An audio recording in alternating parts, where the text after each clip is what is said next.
Welcome everyone to the Saturday Warhammer War Room stream. We're here.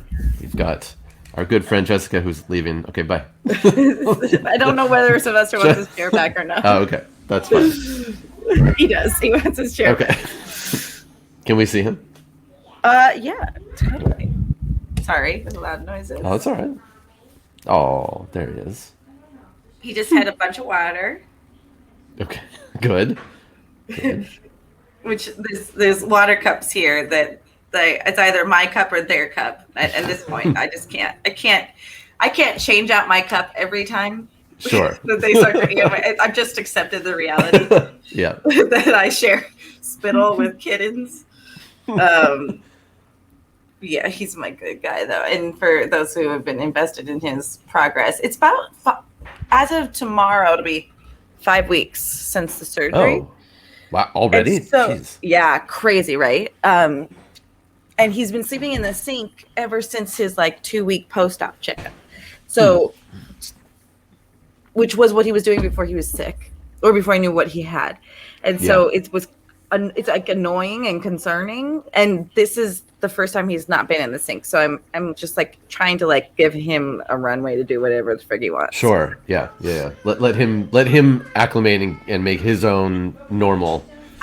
If he's a cat that sleeps in the sink forever because he's now tired forever, that's better than not having a cat. But I just don't know. Ooh. I just wish I just knew what is going on with him a little bit more, Yeah. But hey, I'll take him right next to me. It's so great. Win-win. Sure. Erden's hello. Erden said some questions. He said, "How is your voice doing, Jess?" That too. It's fine. Thank you for asking. Okay. I need to be mindful. Sure. And I got a decent amount of sleep last night. Not a lot, but decent. More than a couple nights ago when it was really bad. Yes.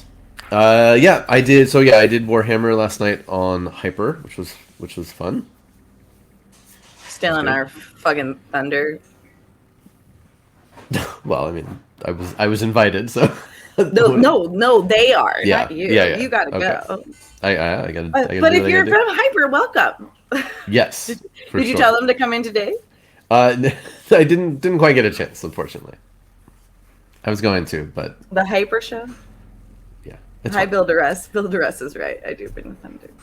I had a dream that I was going to Japan. Ooh. To coach kids in video games. That's awesome. It was very cool. Bless you. Very boring. Let's manifest that into reality. I'm okay with it. Very fun. I've never been to Japan. It seems like a very interesting place. It was the dream Japan was definitely not Japan, but got I it. wanted to go to Japan.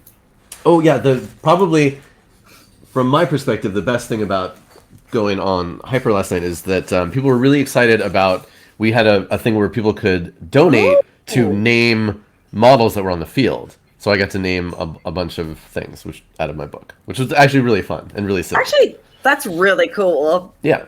I'm sure that correlated to some sales, which is not surprising because it's a good book. Hopefully. I love your book. I love it. I would. Well, thanks. I would never know about it if I didn't know you. Sure. Yeah. But if I didn't know you and knew about it, I'd still like it. Well, I appreciate that. So I wanted to talk today about hobby tools and just go through. I've got a whole bunch of crap around me, and just go through basically all the stuff there is that you can get, but not everything that you need. But what do you actually need to do? I had to reread that Erden. That's very nice, though. Yeah. That's a sign that she's thinking of you, or she's with you. Yes. So how about this? You hold up a tool, and I guess what it is. I don't know if I have anything that you wouldn't recognize. Who knows? But yeah, so this is similar to what Zardoz has been doing in some of his articles. So you can check those out. But here you can sort of see the things, and we can talk about what we have And I mean, I don't think I have anything that you don't know what it is. I know, but what if I name them? What if I did? Oh, sure. So basically, how do we turn this into something like this? Sprues. Well, you get the idea. What's a Yeah, there you sprue? go. That's a sprue. Yeah, some Called a people call sprue? it. Some people call them frames, which I don't know. I don't like that. it's a sprue. That's what it is. So yes. So Why when is you it get called involved, sprue? why is it called sprue? That's a good question. I Because don't. I get don't know. confused as to whether the extra pieces are sprues. You know what I mean? Like I would think like the things Sure. you have to file down Yes. is a sprue. That would feel more sprue-ish. Interesting. Yeah, I don't know the origin of that word. That's a good question. Okay. I should look that up and find out. But yes, if you are going to be doing your modeling now, again, if you come into this hobby and you want to play Warhammer and you don't want to build models, that's fine. Go get your models from somebody else who built them, and then you may not have to worry about this kind of stuff. It doesn't matter. As long as you're into it in some way, then you're great. Arsenal wants to test me, and Arsenal doesn't realize that I've only been awake for 30 minutes. So, or maybe he does. Maybe I'm that. Maybe. Yeah. Okay, so the first thing you need to do is you need to get the pieces off of this. So what do you need for that? You need something like Clippers. this. Good. Clippers. But are there yeah. different types of names for the ones that are really sharp as opposed to not sharp ones? There are 1,000 different names for just about all these things. Okay, and variations. Wait. And Shears. Yeah. Shears, No. good. Yep. Yeah. That could be. Pincers. Sure. Some people use wire cutters for this. I don't necessarily recommend that. So now it gets complicated because different versions of these have different styles to the cutting mechanism. Some of them are straight, some of them are angled, some of them have shearing capabilities when they cut. There's all sorts of different stuff. But essentially, yeah, or flush cutter, there's all sorts of different versions of these. Now, for most for most of these tools, you can get very expensive versions and you can get very cheap versions. So Are the cheap versions just as good as the expensive versions? Most often, yes. So you can get a Warhammer branded version of this that costs like $40 or something, or you could go to your local hardware store or Target or online and get one like this. That's, I don't know. I think this maybe cost me $10 because it was a fancy one. This is Xuron, Xuron, Xuron Corp. I got it at a hardware store and it works great. So, but you need one of these to get your pieces off. Now you can use like a knife, but it's going to take you a lot longer and it's going to be trickier. But again, in most of these levels, there are ways of saving money. What are those X-Actos? I guess you could use an X-Acto, but I feel you'd be breaking blades all day. Yeah, it would be tougher, and you'd have to like, yeah, it would definitely, it'd be easier to do it with this. Now, Hold on, first of all, Squirrel said, I feel like I'm seeing Warhammer 40k pre-K, which makes me very happy. And I love the idea of getting a gold star for each name I get correct. I love that. For sure. Yeah, that's true. Yeah, or if you had like a serrated blade, that might be easier to cut them off directly from the sprue. But anyway, you have options. So get one of these. Now, once you cut off with this, even with the finest pressurized edge, you're going to get little bits that remain on the model that were from where they connected to the sprue. So you got to clean those off. Now, you can buy... Sander! Yeah, you can use sandpaper or other sort of sanding implements. You can buy specialized tools from Games Workshop to scrape that stuff off. Or if you have a sharp enough hobby knife, you can just cut it off. Yeah, belt sander, sure. That's what... I just have a sharp hobby knife that I use. It has replaceable blades. It's not an X-Acto knife. It is a Techni Edge. So again, like cheap. You don't need to get anything fancy. And yeah, so clean off your parts. Sometimes don't give the children knives. As long as you observe them, you can let children use knives. Dude, come on. Okay, so I was in 6th grade, and I was at a high-profile middle school. We'll get into it another time. Ooh. And the woman, the way she warned us about these knives that we were going to be handling was that she sliced the side of her finger off because of how wily she was with it. But like right in front of the class, she did that. No, she's like, I literally shaved down my finger with an X-Acto knife, and I'll never look at them the same ever again. I completely and also like in 87, always there just to put me down a peg. I think also I have a little bit of trauma because I was like that idiot who picked up my mom's like disposable razor and went, what does this do? And like sliced my thumb across it like the hard way. But like X-Actos are no joke. No, they're not. Yeah, they are very sharp.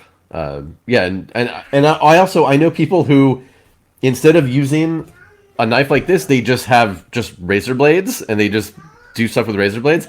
I prefer something with a handle than that. But hey, if it works for you and you're but those people are precise also enough, their coat while they're yeah, I don't want to get involved with that. I just want to say, I do also know some people who use scissors on sprues. Don't do that. That's not a good idea. Unless you have like some really sharp, like hobby scissors, but that's not even really a thing. Don't use scissors. Get something else. What's next? Oh, it's always handy to have. All right, Jessica. Tweezers. I didn't think you were going to answer. I have two. I have one with an angled. Chat, you motherfucker. Well, you missed one. So I have one with an angle, one that's straight. I hardly ever use them, but I just keep them around because they're fun to play with. I don't want to do this anymore. I'm so upset. I'm sorry. Now, with all of these tools, you can also go out and buy something like... Oh, hold on. Splinter puller outers. Splinter, that's right. There you go. You can buy something like this, which is just a kit of tools. A kit. Yeah, a kit of tools. A kit. This one is from Japan. It's called Mr. There's a line of things from Japan called Mr. Hobby, and they do all sorts of... They're mainly for Gundams, but you can do them for anything. So this has... Yeah, it just has basically a lot of the stuff I just showed off. So like an itty-bitty cutter, a little knife, and then some other stuff in there. But these are great. And what I like about the kit, which is what I was going to suggest anyway, is to put them in something together and away and covered and, safe. And yeah, it even has a little tiny... Do you know what that is? Can you see? Yeah, shaver. File.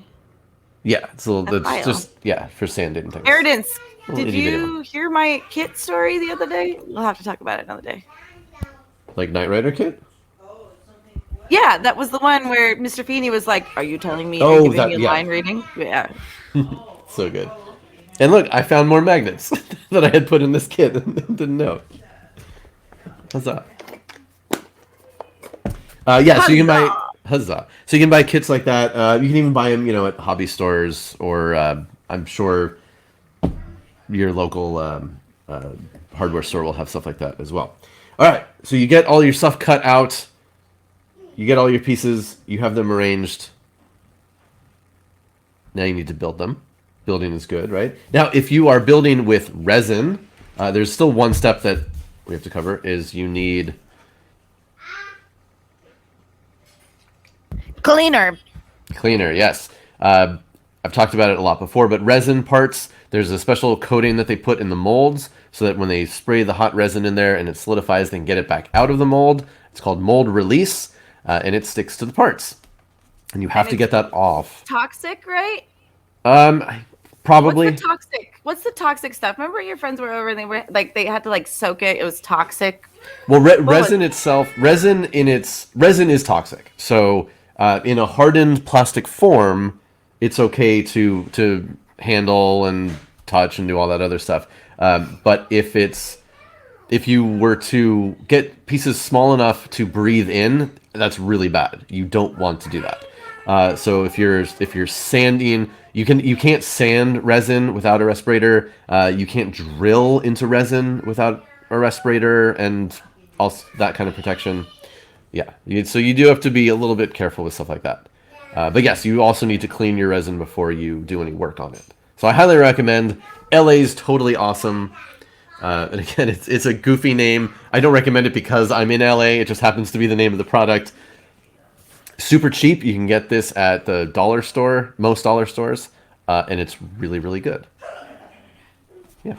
And resin can possibly do other stuff. Just be careful. Keep an eye out when you're working with resin. So you need to put your models together. What's that? Okay. Plastic glue. Good. Yes. Now this is the one I'm looking around. I think this is the one and only time that I am going to recommend buying from the actual company, because Citadel, which is part of Games Workshop, makes a really, really good plastic glue. You can sniff it. It's not. I try not to do it too much. And I said there have been times when I've been modeling like all night, and I don't realize that I've been hunching over until like I start to get lightheaded because I'm breathing all the fumes. That has happened once or twice. But yeah, there are a bunch of other plastic glues on the market, but I highly, highly recommend if you are gluing plastic pieces to one another, so most model kits, plastic glue is what you want, because it melts the plastic and bonds it together, and it makes a really good bond. It starts to work immediately, but you can still work with it. It doesn't fully solidify for a few minutes. Very, very good stuff. But yeah, there are, like I said, for a lot of these things, there are other ones out there as well. And I've heard good reports, but this one, it's so good, and it's easy to get. But you also need super glue, or some sort of cyanoacrylate glue. What? Generally, it's a, I don't know, some chemical compound. Now, there are many types of super glues as well. There's a very famous line that's sold in every hobby store, in plastic bottles with different color tops and labels. There's like a green one and a pink one and a blah blah blah and all these different ones. But I just use Loctite. I get it at Target, or I think the last batch we got was from Amazon because our Target didn't have them during the pandemic. But it's what are people doing with super glue during the pandemic? I don't know, but apparently they're doing maybe sealing wounds, which you can do. You can seal wounds with plastic glue, or with super glue rather. Why? I know that's true. It's true. It's true. I know somebody who used to use it whenever his dog got a cut. Just get that super glue out. Hi, Solkatu. Hello. Yeah. So again, there are many different kinds of super glue out there. There are some that are specifically for modeling, and those. Then you get really deep into it with super glue, and then activators or kickers or accelerators. So that's basically another. You're talking about drugs now? I'm not, because some super glue takes a while. Zoomers. I know it's a whole crazy thing, and I don't get involved with any of that stuff. But you can, because different formulations of super glue are thinner or thicker, and they activate quicker or slower. So sometimes you want a super glue that's really thin to get in tiny places, but then if it doesn't dry or if it doesn't solidify quickly enough, you can get this other stuff that you squirt onto it and then it solidifies faster. It's a whole thing. I've never needed that. Squirt it onto it. Never needed. Squirting it. That's how we do it here. But yeah. The reason why I have a question about super glue being an effective wound healer is the compound itself doesn't have adverse effect on our skin. Is that like Oh, I see what you're saying. It reacts with skin. It bonds skin very well. Super glue does. Right. Which is another reason why if you're just dealing with plastic, use plastic glue, because plastic glue does not bond to skin at all, which is it's honestly really one of the worst experiences is like super gluing your skin. Even on your just fingies, you know? Oh yeah. I've done a lot of models in the past where I've with super glue. You've done a lot of models? Name them. Where I've glued things and I'm holding it together to make sure it sticks. Victoria's Secrets? where I want to make sure it sticks. So I'll hold it for a while, and then I'll think, okay, now it's time to test it, and I'll go to let go, and my fingers don't come off because they're glued to the model. Oh And they're like, oh no. man, now I need to rip my skin off or pull it. Yeah, it's I like every. bite at it. I like bite off. Oh The skin. yeah, because it has that little. Yep. Yeah, I'll scrub it raw and. Speaking of tools, your mom. Okay. Hold on. Okay, so hot gun. Ooh, yeah, there you go. I used this a lot when I was building like claymation models or set pieces, like a set models, and I was like getting into it real hard, and you burn yourself, man. You get, because like here's the thing, it'll drip if you're not careful, and then it will, like, I have like a couple good perma burns. Yeah, it drips and then stays on your skin and cooks. Ooh. And hardens. I mean, Yikes. You could pull it right up, but then you're pulling the skin with it. It's yikesicles. Wow. Yikesicles. Yeah. Most people in these hobbies have horror stories. I cut myself once really badly with a knife that I should not have been using for modeling, and never again. You learn lessons. I absolutely do. What is it? The most common injuries on Christmas are these plastics. Is people like opening these, and then I think opening gifts with knives towards them. Interesting. I believe it. I certainly believe it. Yeah, we're dumb humans. Yeah. Okay, yeah, so putting things together. Sometimes you want to test things. Sometimes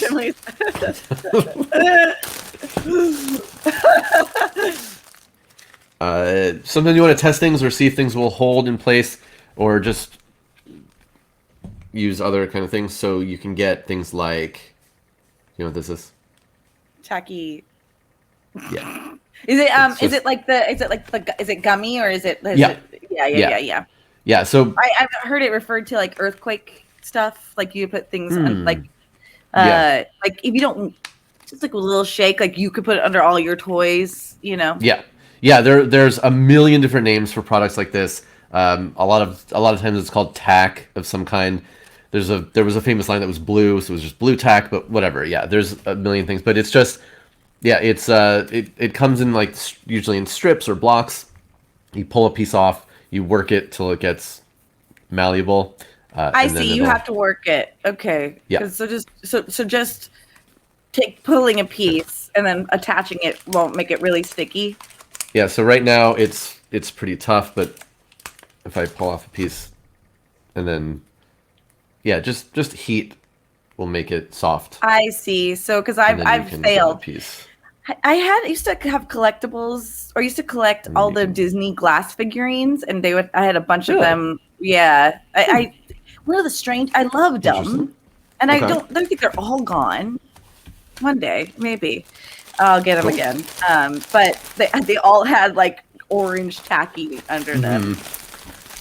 Yeah, but again, this is good. This is really good for putting parts together to see what something's going to look like before you glue it.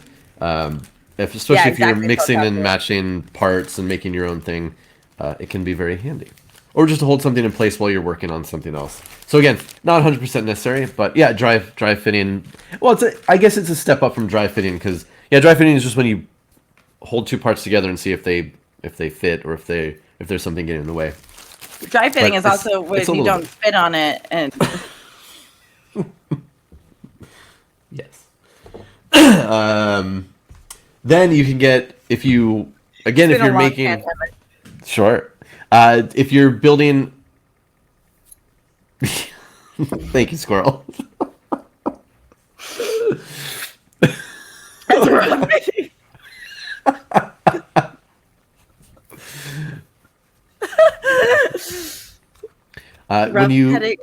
When you start going beyond just putting pieces together. Oh, I have a funny Loveline story that I can tell. Oh, let's do it right now. You only had me for so long. We have to. That's true. Have to maximize our time. Okay, well, how do I want to say this? All right, so Loveline was, for those, I guarantee there are people in the chat who do not know what Loveline is. I think you're wrong. Hands up in the chat if you do not know what Loveline is. I think you attract an older crowd, and I think your crowd knows. But we have international people, and it's not like I don't think Loveline made it outside of the United States. Isn't Dr. Drew it wasn't that problematic good. now? He is now, yeah. Okay, all right, I was wrong. I stand corrected. Okay, so Loveline started in the, I want to say it was in the 90s, yeah. It was a 90s show, yeah. Yeah, it started in the 90s. It was a radio show here in LA. Wasn't Jimmy Kimmel on it too? Was he? Yes, I think he was. He was, yeah. Yeah, and Ricky something was, yeah, because there was somebody on who was way before Adam Carolla. Ricky something. Oh, it was Adam Carolla, not Jimmy Kimmel. Right. Adam Carolla. But they had Jimmy on. But there was somebody on before. I think it was Ricky. Anyway, Ricky Rackman. That's right. Thank you, Marshall. Yeah, so it was a radio show, and essentially it was people could call in and ask questions about health and wellness and drugs and sex and mental health and you name it. Because they had a doctor on, and then just like a cool, fun dude who got laid. Yeah, and who could tell like all sorts of crazy stories. I mean, it's you and me. I guess so. I'm dying. Yes, and then it became a TV show. It was on MTV for a while. I don't know how long that was, but they filmed it here in LA. Where was it? Was it on Warner Brothers? I can't remember. Anyway, I went to a screening of Loveline. I was in the audience. How old were you? I was in college. 18, right? I was early. Yeah, it was early college. I mean, I was probably 18 because I went to college young.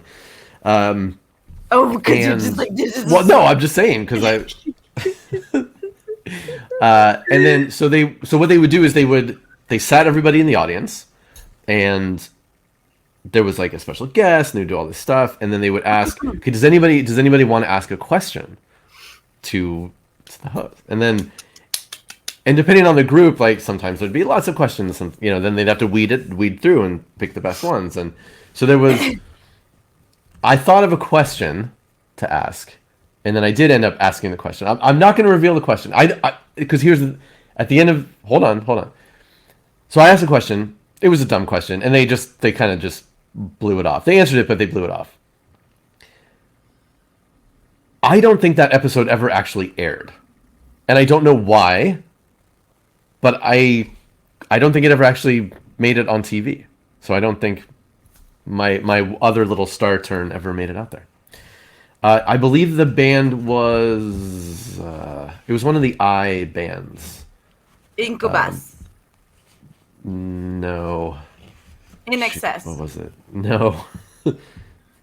Third Eye Blind? No. Oh, Blind... Stone Temple Pilots. No. I don't remember. Vertical Horizon. Into Google. No, I don't remember, but maybe it's out there. What was the question? Eagle Eye Cherry. No, that's a good guess though. Oh, they had a couple of really good songs. Eagle Eye Cherry. I don't know. We'll have to have an incentive for that. You're making it worse by not telling us. That's fine. It's a little personal. I will say that. So that's fine. That's okay. Anyway. All right. So there's that. How the hell did we get on this subject? How did we get here? I don't know. Wow. Okay. Back to tools. That was what the question was about. So I don't know where we. I have a tool problem. Yes. Tacky. Exactly. Yes, and then. Now, do you know what this is? No. This isn't the best one because it just has the brand name on it. Most commonly known as green stuff.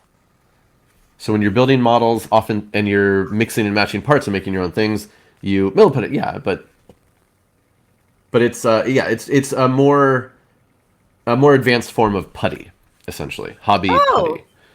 So it's usually in two parts. So there's like a again, the Doogie most Howser famous. doesn't play with putty. Doogie Howser plays with milliput. That's right. Green stuff. There's a stick of blue material and yellow, and you break off a little piece and you mix it and mash it together until it turns green. Then you know that it's ready to use. But essentially, do it. Show us. Well, this is just gray. It's not. I don't have like the fun version. Oh.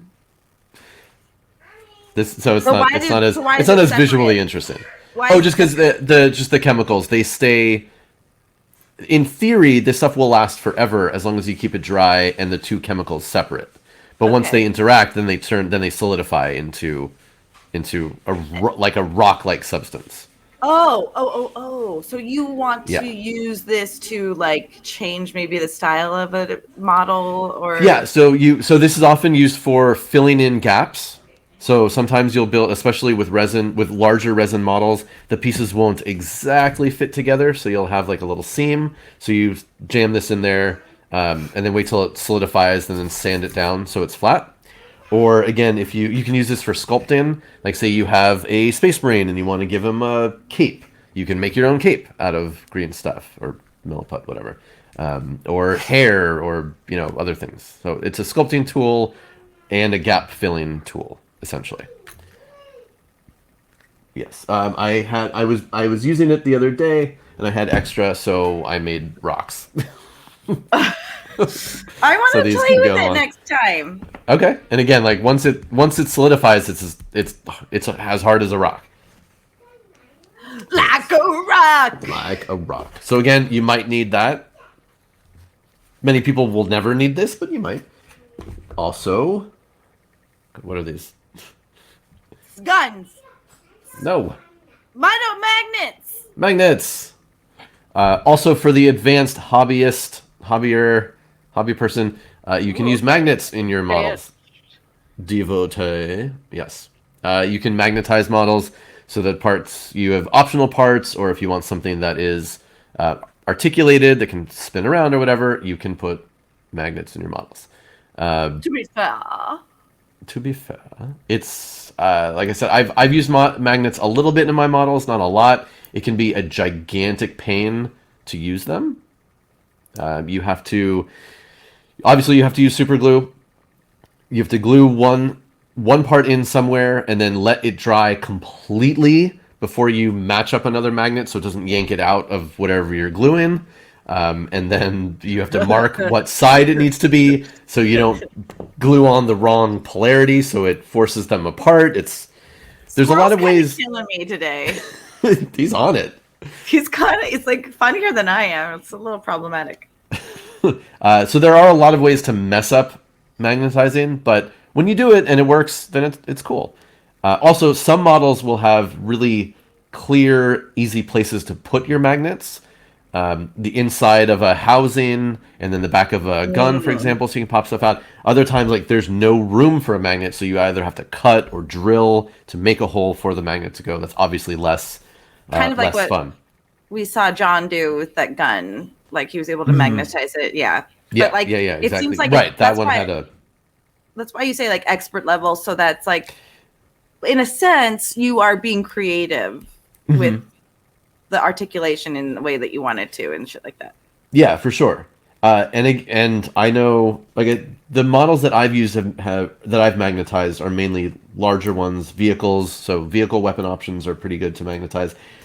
But I've seen people. I don't know any people in person, but I've seen people who literally take a Space Marine and cut off the hands and put tiny magnets in there so they can swap out the hands on the guns, so every Space Marine they can put different weapons on it. I can't imagine going to that level of hobbying, but great if that's what you do. That's fine. Dreadlord Herc says I've got a Lehman Rust that I magnetize that's awesome. Yeah, and once you do that, it's cool. Well, magnetizing the hands on a Space Marine that might be expert level, but yeah, and it just really depends on the model and what you are magnetizing.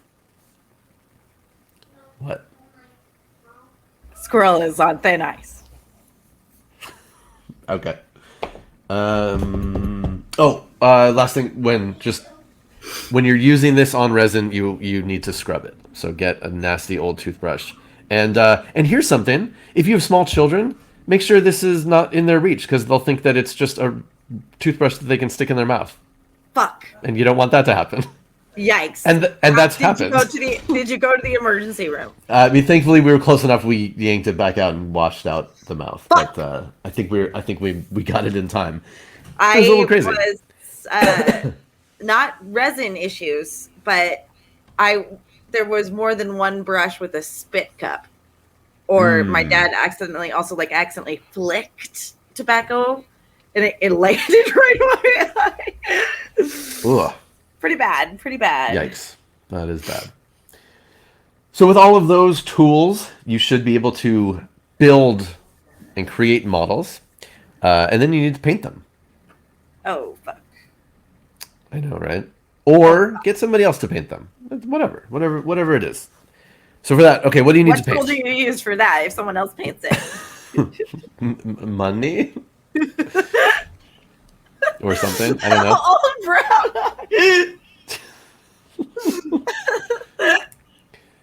I just watched a video on... Somebody did a video on how to save money in Warhammer and or in different ways. And one of the things about... What was it? Oh, it was... Okay, listen to this scheme. So if you want to get into Warhammer and you're talented... Okay, carry on. Sorry.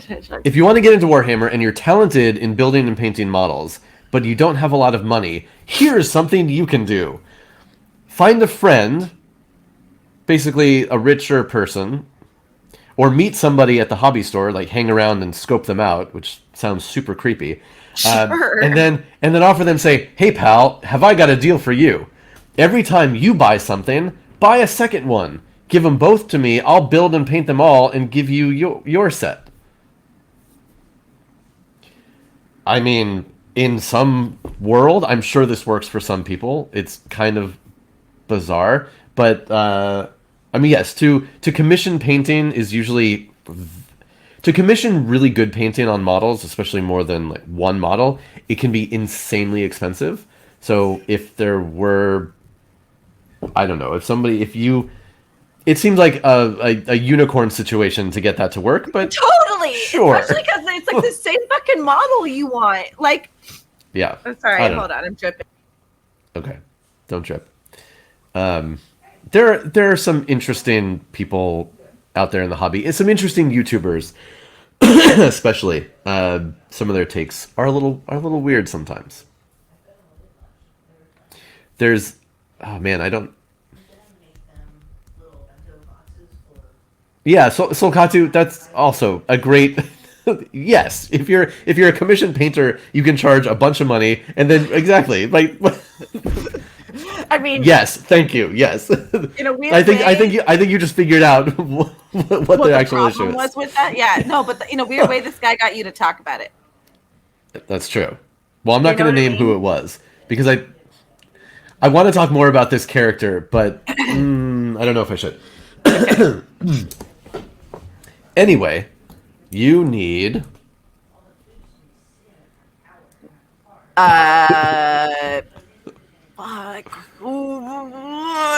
words. Shit. I don't know.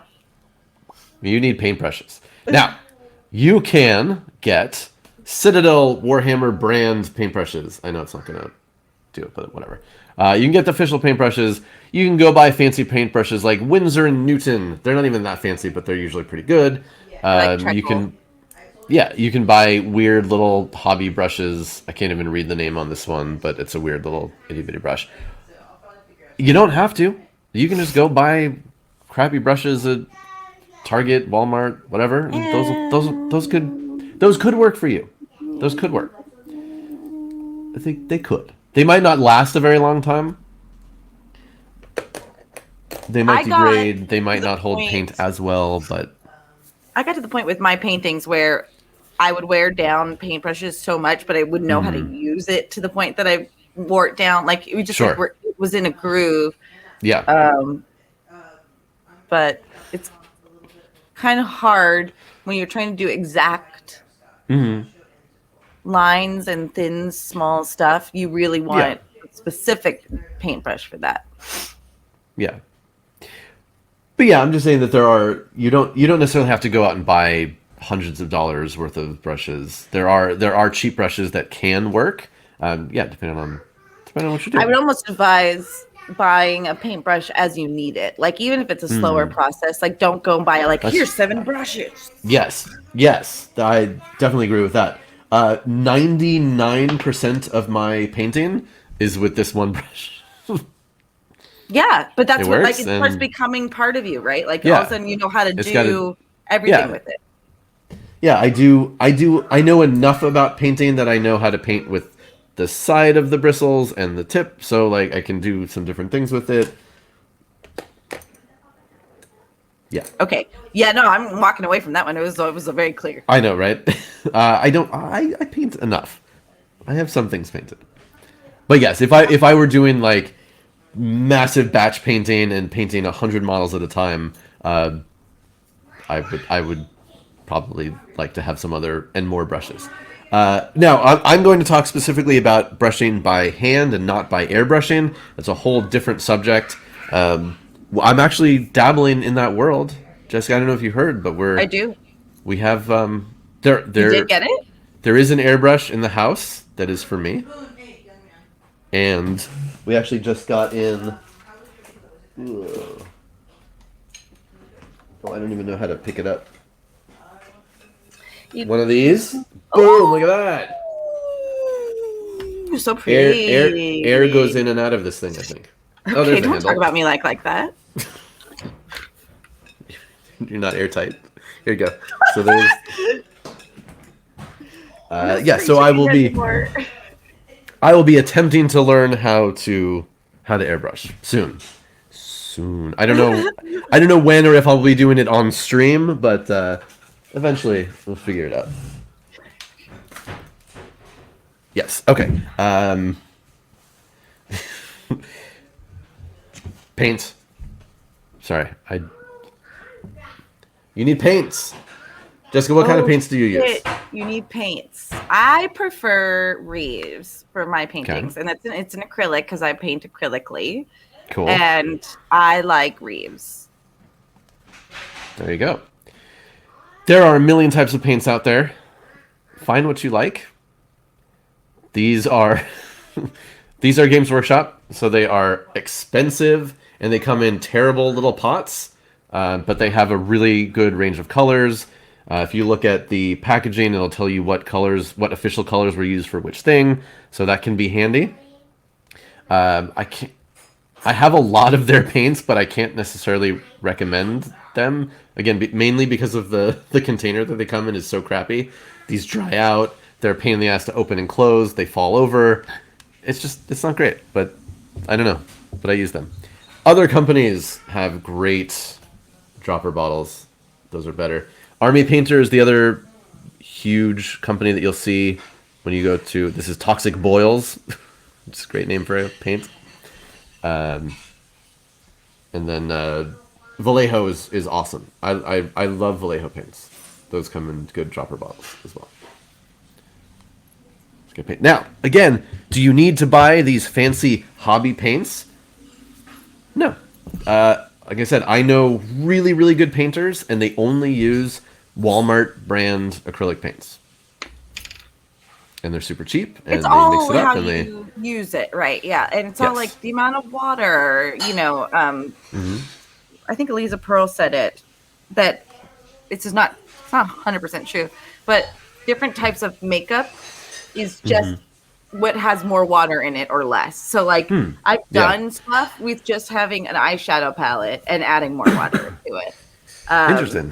That I wouldn't have thought to have done had I not been a painter, And also sometimes saliva works. Like, when you're painting, I'm gonna actually, or your thumb clean something off in the. Sometimes you can create like roughness by peeling off some of the paint with your thumb. Like, these are the best tools. Yeah, what God gave us. Or if you don't have hands, which is possible, then you figure it out in a new way. That's true. not trying to be ableist. Right. So that's basic paint, and of course there are a million other kinds of things. So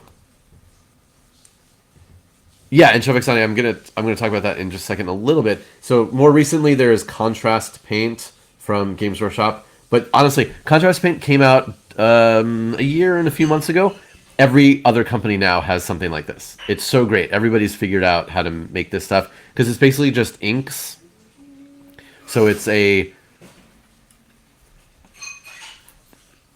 yeah. So they're heavier, darker elements within a lighter medium. So you paint it on, and the inks settle down into the darker or into the recesses, and that is essentially kind of what contrast paint is.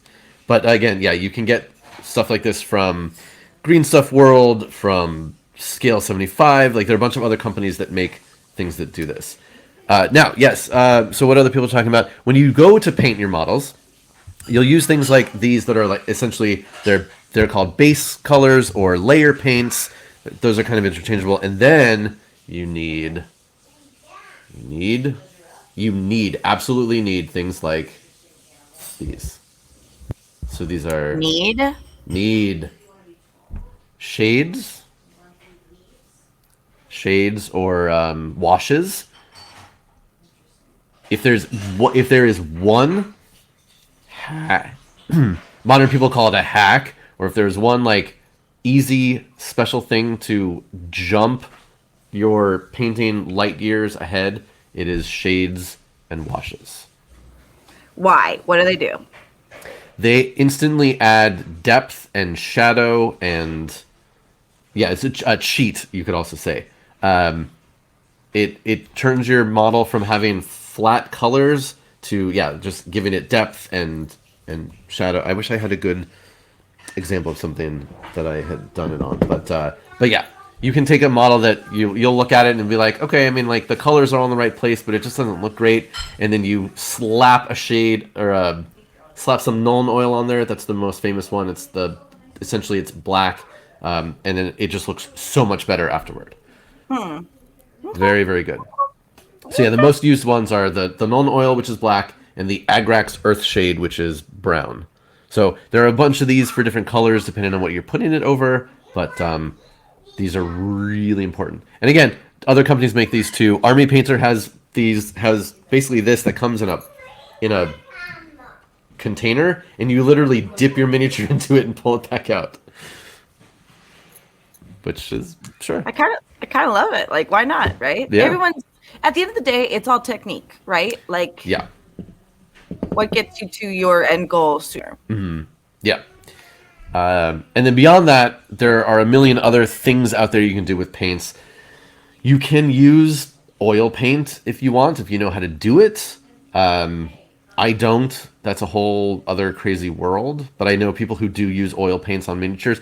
They mainly save it for doing weathering and effects after they've painted it fully.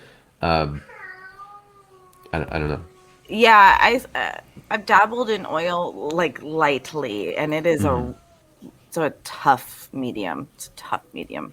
Yeah, and for that you need all different supplementary things, different things to clean your brushes and wash things, and different things to thin stuff out, and it's just another separate hobby that you need to learn. So, but if you want to, then sure. There are a million of these things, like technical paints. That's what Games Workshop calls it. Other companies call it different things. But these are effects you can add to your miniatures. So Blood for the Blood God is literally blood in a jar, and it looks really goopy and it looks really cool. This is Astro Granite. It's basically paint on rocky texture, which is super cool. You're super cool. Solkatu asks, do splatter techniques have a place in mini painting, or is that too crazy? It just depends on what you're painting and what kind of effect you want on there. You certainly could, especially on people do that more. Like in Warhammer, people would do that more on larger models for, like, if you had a tank or something and you wanted to do like dirt or wear or mud spray, you might do that that way. Yeah, just different things. Beyond all this stuff, there are. I mean, you could get into stenciling. You could get into just so much other stuff. Oh, you need a palette for your paints typically. Coated paper plates work great. They do dry out, so if you're going to use a wet palette, that's a whole other thing. But if you're not on a wet palette, you can use this, or just a piece of. People use tile. If you have a tile piece. So smart, so smart. I used a plate for a little while. Yeah.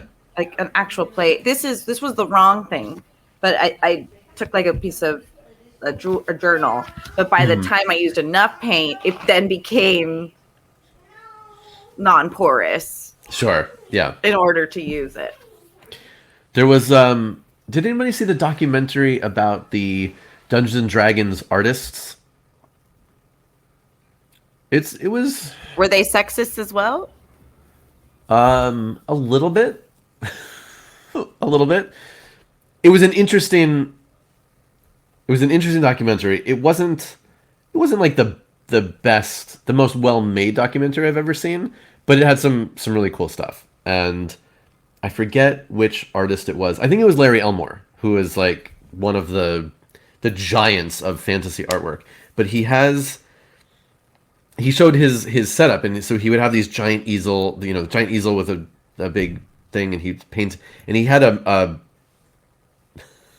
he had a wooden bar that would go across his canvas, so he could rest his arm on it and paint things like tiny details without having to reach out and do it and have the whole weight on his arm. But what he would do is he would use the bar to wipe off his paintbrush and get a good tip on the paintbrush. And he's used this one bar for something like 50 years. So he has the bar, and it's like a wooden stick, but it has this giant mound in it, and it's just built up paint from 50 years. And of course it's a million different colors, and it looks really crazy. Yeah, it was cool. I love that. Let me see if I can find something. Yeah. Do it. Okay. Find it. We're going to watch you while you look. Yeah.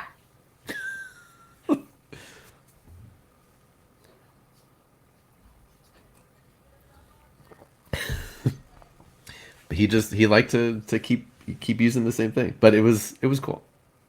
I'll be really sad if I threw away one version of this. Okay. And it's possible I did because it was a plastic cup. But I have a picture of it. Oh no, I have it. Cool. Oh, Zardoz. iPhone. Zardoz, I'm sure I've forgotten things. I have more stuff to talk about, but I'm sure there's stuff I've forgotten. Hey, Patty.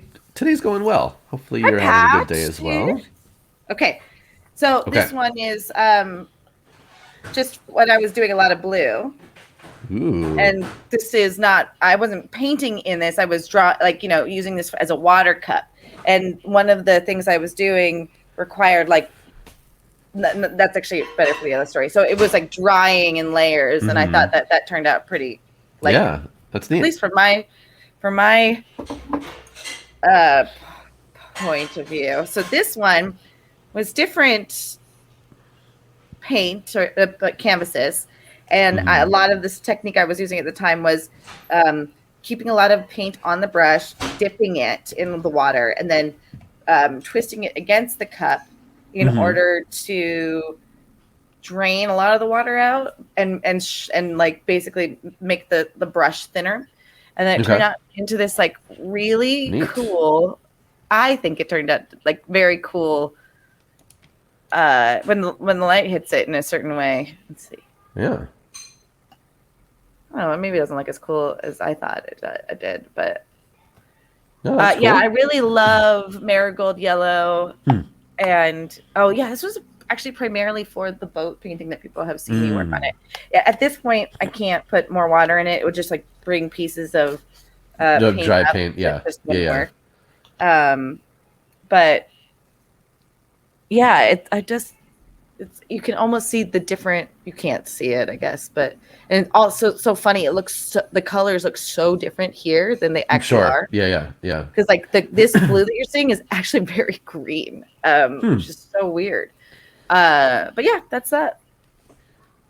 Well, yeah, and similarly, because I use, again, not the best thing for the environment, but I use some disposable things for my palettes usually, and then I'll have a paper towel to clean off. But at the end of a painting session, you'll go back and look at that and be like, oh, you'll see all the different colors and the patterns of how you were working just on your materials, which can be cool. I actually have to go. Okay. I know. I'm so sorry. I wish I didn't have to. This was a very fun conversation, but I know that you saved the news of Warhammer for after I was here because I was just going to derail everything. So. Well, that's not why I did it. It's not why. Well, I thought you'd be more interested in this conversation. I'm always interested in just hanging out with you. Okay, I'm not leaving, so you who are watching don't need to go. But I'll be really curious to see how many people stop watching when I leave. Probably a few. Okay, have a great activity. We'll see what happens. Okay. Bye, everybody. Okay. I know. I'm sorry. Now it's just me. Yes. Painting. Now there are a bunch of other things that you can do with painting. Ooh, no, it's so quiet now that it's just me. Not in a bad way. Oh, you know what? I can take this off now. Yay! Not in a bad way. Okay. Oftentimes. Oh. I forgot. I was going to show her because she wasn't on the hobby stream last weekend, and I didn't show her my test models. They were literally right in front of me this entire time. Oh well. Next time. Yeah. So I'm testing out. I'm trying to make the perfect pink for my Space Marines because I love the color pink. That's what I want to do for my little dudes. So this is a test model that I've been working on, and it is pink. Super pink.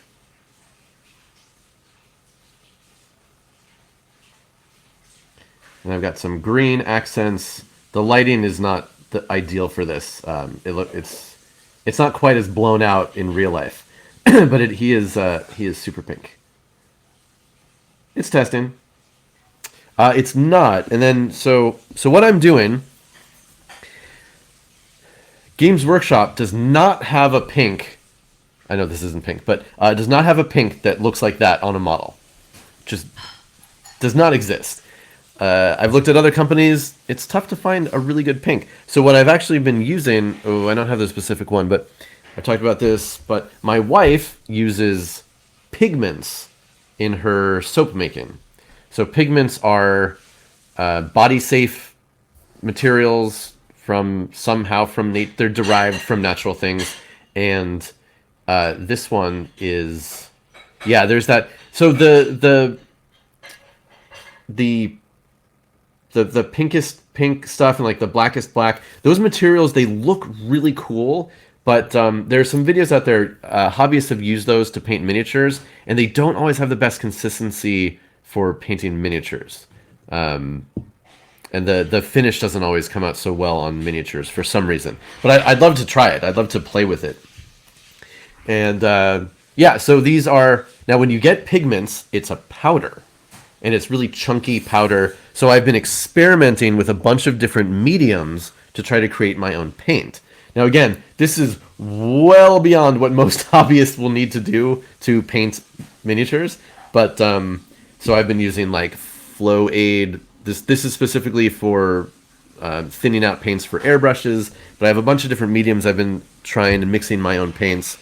So this was the effect I got from one of those, and then I also made this, which was interesting. Again, it's that the color is not exactly the way it is in real life, but it's pretty cool. And you can see here this was one coat. So what this is I made my own contrast paint. With one coat, it flowed into the recesses and the nooks and crannies, and is lighter on the more higher areas, you might say. But yeah. So I'm getting there. I'm having a lot of fun experimenting and doing different things. And yeah, because when you use the contrast paints with Games Workshop, there is a contrast medium that you can buy. It's just it's a little tube. It looks like a contrast paint bottle, but it's just this thin, milky looking concoction, but you can use it to water down the other paints. But if you use that and you put pigments in it, you can mix up your own colors and do all sorts of crazy stuff. So yeah, it's fun. I have pigments that my wife bought for her stuff. So I've got this green. That's actually how I made the green that's on there with that, which is pretty good green. And then I just made an order from Green Stuff World, which is a hobby place in Spain. So I got some more pigments to play with in different colors. So yeah, that just came in. Those should be neat. They have their own version of medium, so I'm going to try that out and see how that works with all my stuff. Yeah. I can't be regular. I got to be extra and try out all my own things and come up with my own crazy concoctions.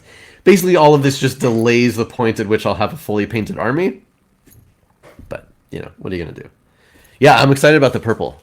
The purple should be cool. So, I will keep all of you apprised as all of these things go. What else? I did forget to mention, Zarlaz, I don't know if this is what you were going to say, but you need something on which to do all of your modeling. I like these cheap, crappy, faux cork mats from, I think we got these from Ikea, but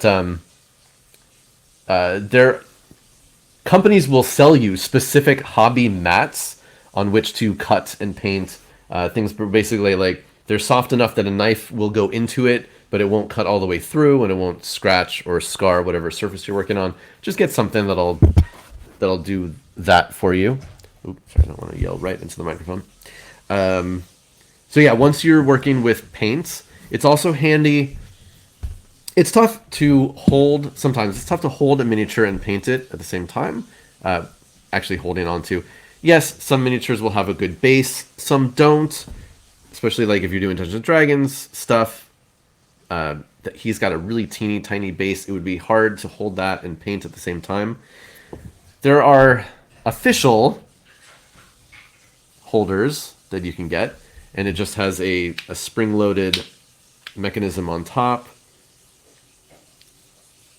Squirrel says they make rolls of cork gasket material that you can buy at any parts store. There you go. Yeah. So basically, you hold these open, you put the miniature in, and it holds it in place, so you can paint from any angle.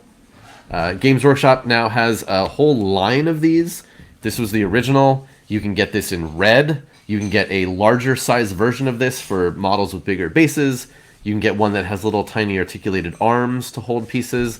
You can get the new version that looks like this, but thinner and more shapely and looks like a butt plug, honestly. Or you can just take anything else you have around the house and get something sticky enough to hold a model on the top and make your own. You can use command strips to stick stuff to the top of a soda bottle, or, I mean, in the old days we used to use little film canisters for cameras, or medicine bottle, like anything that you can hold onto. Yeah, sticky tack, exactly, Solkatu. Just anything where you can stick something onto a top, hold it, and be able to look at it from all angles. So, get one of those. Yeah, paint bottle, anything.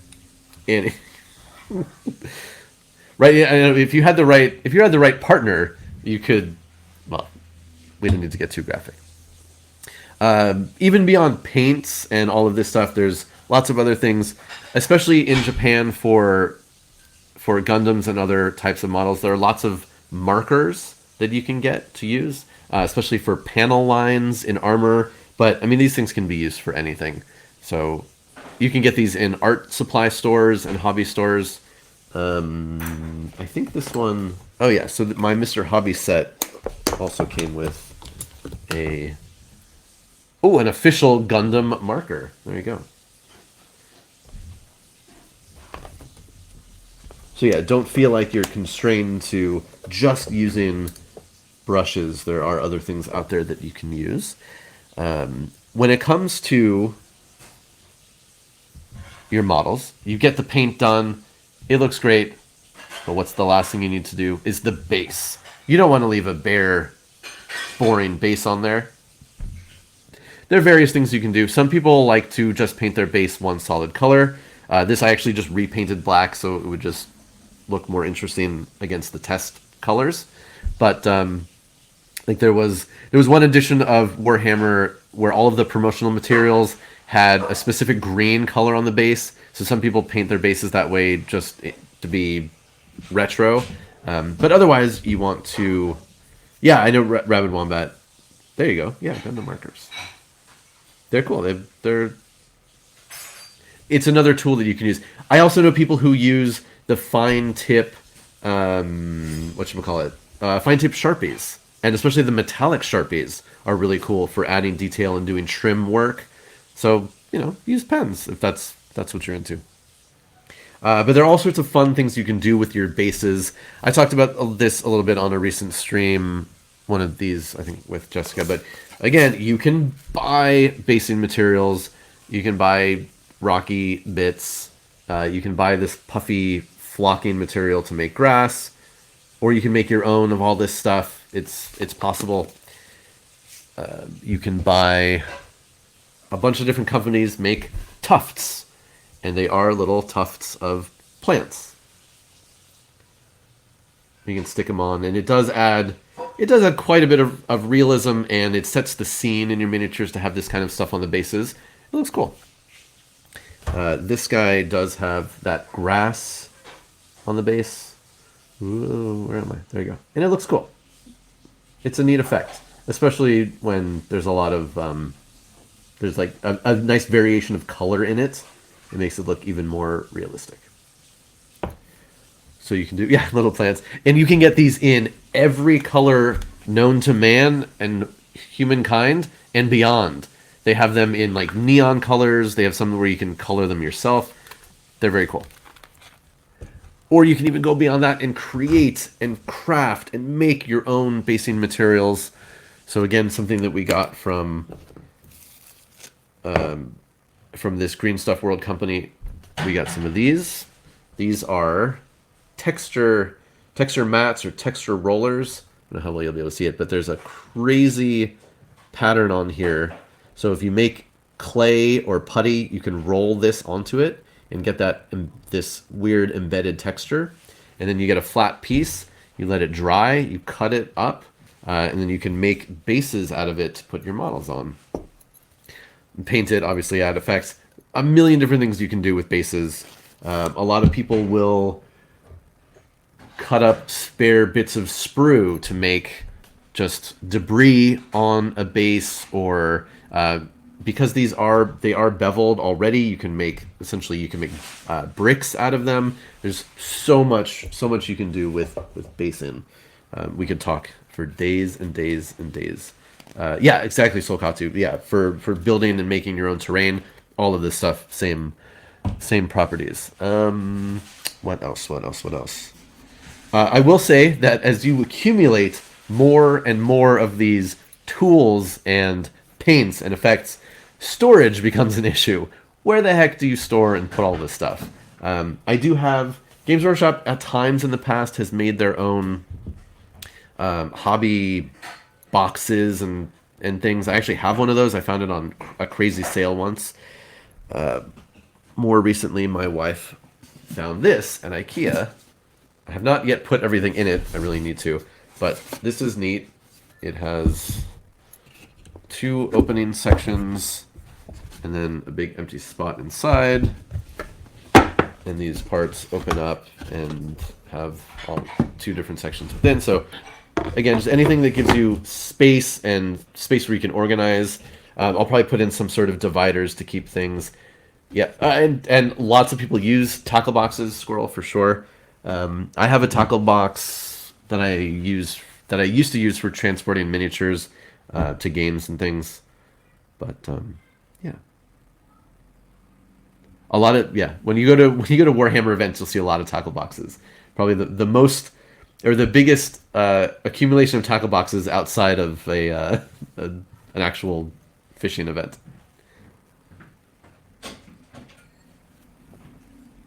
See a Wilder, yeah, and other people will use toolboxes and other sort of like gruff, manly things to put all their paints and miniatures in. It's great.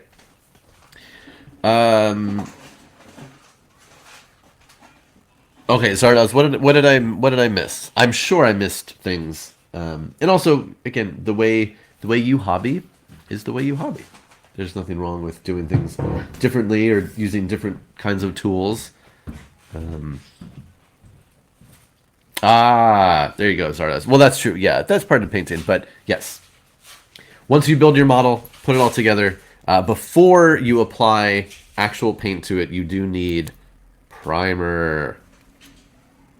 Primer, for those of you who aren't familiar, when you build a model, it's raw plastic or resin or metal, or it could be all of those combined into one model. These materials don't necessarily take paint very well.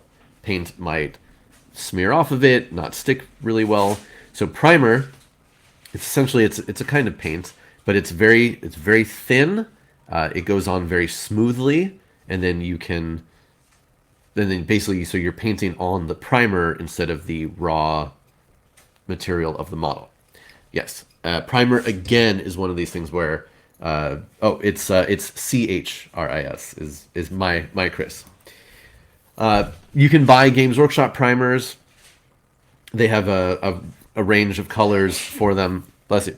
You can get Army Painter has a ton of primer colors, so you can buy primer from the actual model companies, or you can go out and buy whatever primer that you want.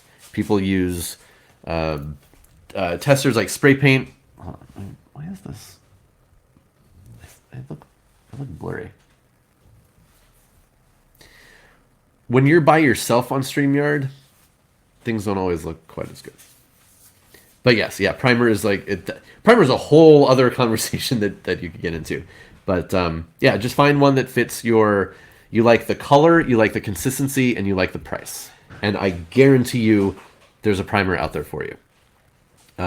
Most of them come in rattle spray cans, but you can also get paint on primer, which is really handy for models where if you mess up something and you need to essentially start from scratch in a certain area, you can just paint on primer and then thank you, Patty, I appreciate that.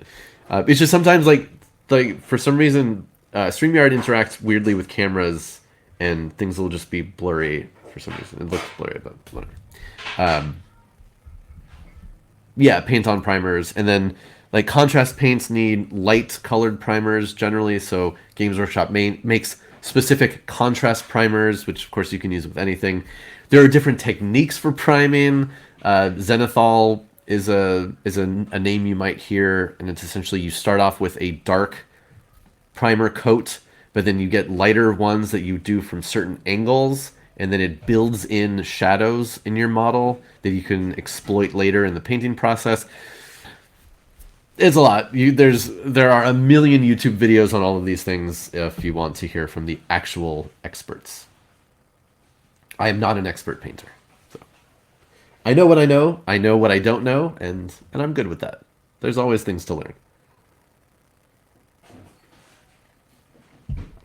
But as far as actual hobby stuff, I think that about covers at least all the things that I use. Rubber bands are good to have around when you're building models, especially larger ones. When you're putting big pieces together and you're waiting for glue to dry, have some rubber bands on there. People also use clamps depending on, again, the size and what you're holding together. Being a toy collector is a bonus because I have plenty of extra swords and parts of things that I can use in my models. Also just little bits of things, especially for terrain and for building or using other toys. So yeah. And always just keep an eye out when you're in your daily life. Like, oh, that could work for a model. Throw it in a box. Keep it around. You never know. You never know what it'll be good for. Did you tell me about the diaper wipes? I did. Yeah. That's my favorite. I talked about it last time. I think the person who had the diaper, the baby wipe container, and then turned the container into a submarine door. Amazing. Amazing. Yes, Rabid Wombat. Very good point. Make mistakes. Learn as you go. Recognize things that you've done in early models and be like, oh, now I learned how to do it this way. Sometimes you make a mistake and it's a good mistake and you learn, and not only do you learn from it, but you figure something out, or you find a new color because you painted on something that wasn't quite dry and you added another color to it. That happens. Yeah, sometimes there are definitely happy mistakes that happen when you're doing hobbying. One of the big YouTuber painters out there had a lesson about looking back at things that you've done in the past, and he had a really interesting philosophy, because somebody asked him, he did a Q&A video, and somebody asked, do you go back and touch up and repaint your earlier works? And he said 100% no, never, because everything I paint is sort of a marker of what I knew and what I was trying at that time. And I want to be able to look back and see what I was doing, see where I've moved on. I don't want to go back and change things. And yeah, I thought there was a very interesting philosophy. He's also the kind of guy who like paints a lot of different things, and I don't know how much actual playing he does. He's more of a painter rather than a I think he's more of a hobbyist painter than an actual game player. So he might be doing a lot of various things. I suppose if you had if you had your one army that you played all the time, then you might want to go back and touch up stuff just because you're actually using it. But who knows? Yes. There you go, Squirrel. Never made a mistake. Do it the right way, or you just smash it, throw it away, and then start over it. But yeah, all of this hobbying can be really fun. It can be stressful. You will have things that you'll do and you won't like it. You'll get frustrated. You may need to take a step back. You may need to put a model away for a while and then come back to it. All of that stuff is fine. It's all part of the process. We all learn and make mistakes, as Rabbit Wombat said. So yeah, I do want to talk about some new things. Ooh, and some old things. Let's start with... So a bunch of models came out today for pre-order. Models and books and other things. One of them's kind of interesting. Zardoz. I don't know if I know what happened with you and land speeders. But speaking of land speeders... Speaking of such things...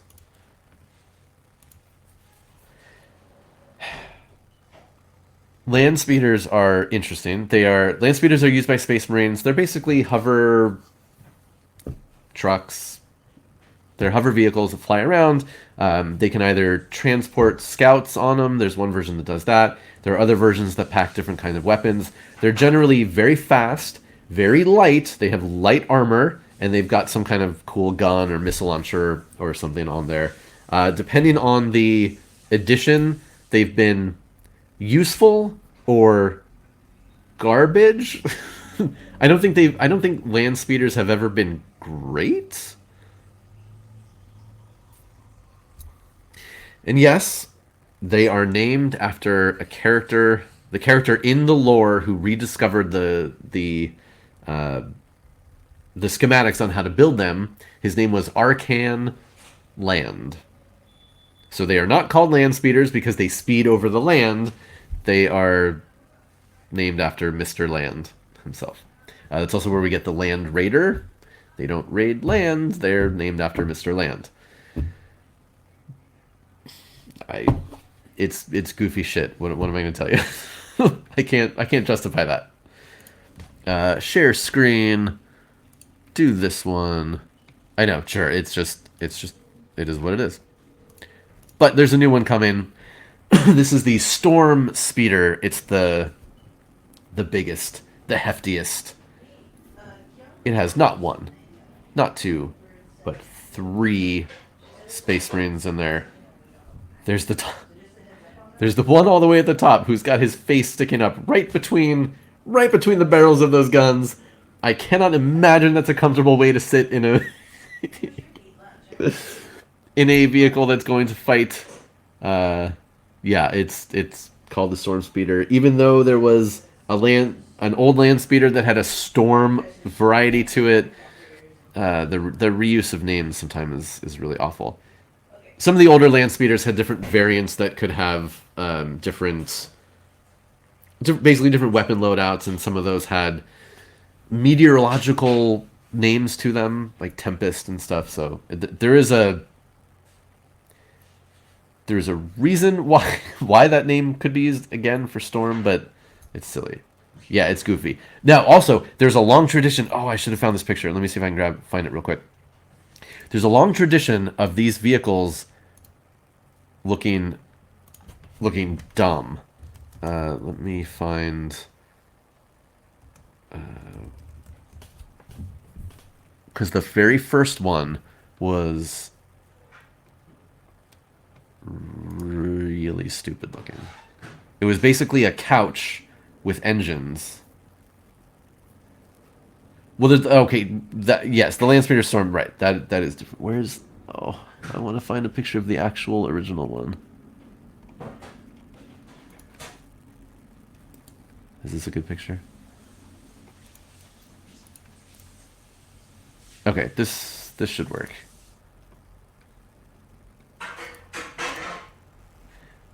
Remove. Share screen. Give me this one. There we go. So the model on the far side, that's the original land speeder. You just got two dudes sitting there, completely open, with engines behind them and a gun on top. Now, Games Workshop more recently through Forge World has created the larger one in that picture. It's to sort of commemorate that original design, but it's I mean, there is nothing about this design that makes any sense if you are in a world that has anything resembling real-world physics. Their chairs are right in front of the intakes for the engines. There's literally nothing in front of these guys except for a tiny little control pad. There's a gigantic cannon right above their heads. They're super dumb, but it's a part of Warhammer history.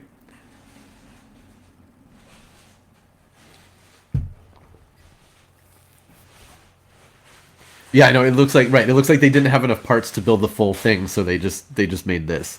I actually have one of the newer in that picture. The newer one, I actually have one of those to build at some point. Yeah, for an object debris. Yeah, like what's gonna go into that engine? Who knows? Yeah, land speeders are they're goofy things, but they can be fun. How come I can't switch back between these? So anyway, this is the new, right? The Emperor must protect you if you're flying around on one of those. So just like with the Gladiator tank, there are 3 different versions of this you can build, and it just gives it different guns.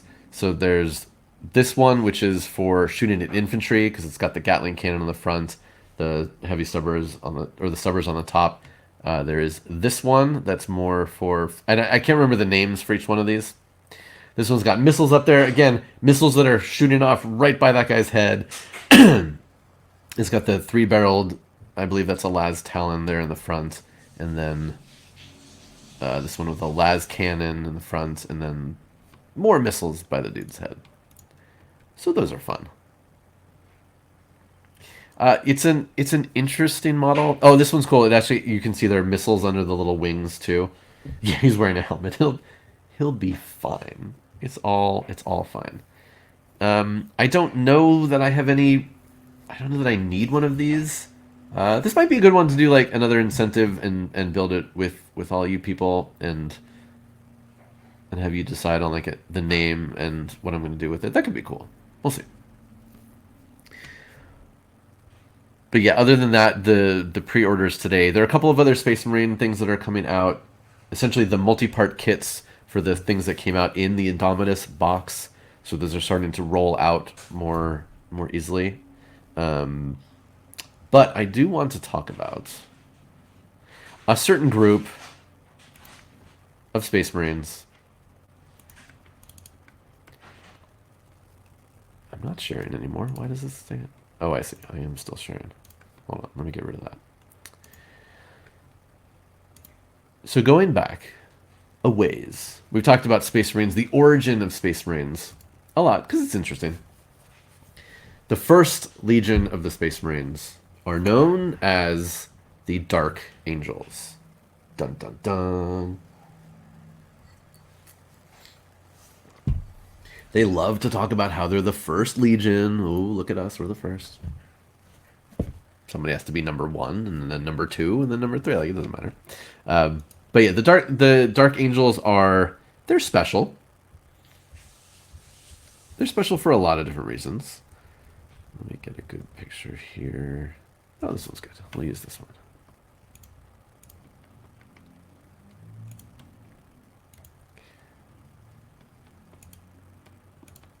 There we go. Dark Angels. Modern Dark Angels. A female legion. Oh, if only we had them. Yeah. Hey, only one legion was named after the Emperor himself, the Emperor's children, and were the first to use his sign, the Aquila. Anyway, so we have the Dark Angels. In the old Heresy times, they wore black armor.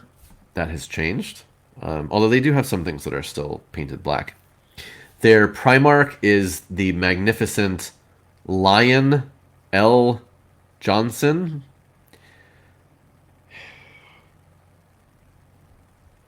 Oh, early Warhammer creators. I'm just going to skip ahead. So yes, his first name is Lion, often referred to as the Lion. Dark Angels are fine.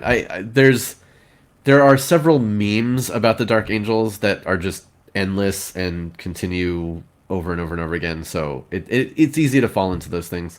Dark Angels seem to... I'm not saying this is a bad thing, but Dark Angels seem to attract a very specific type of player when you're talking about the actual game. It's just a thing.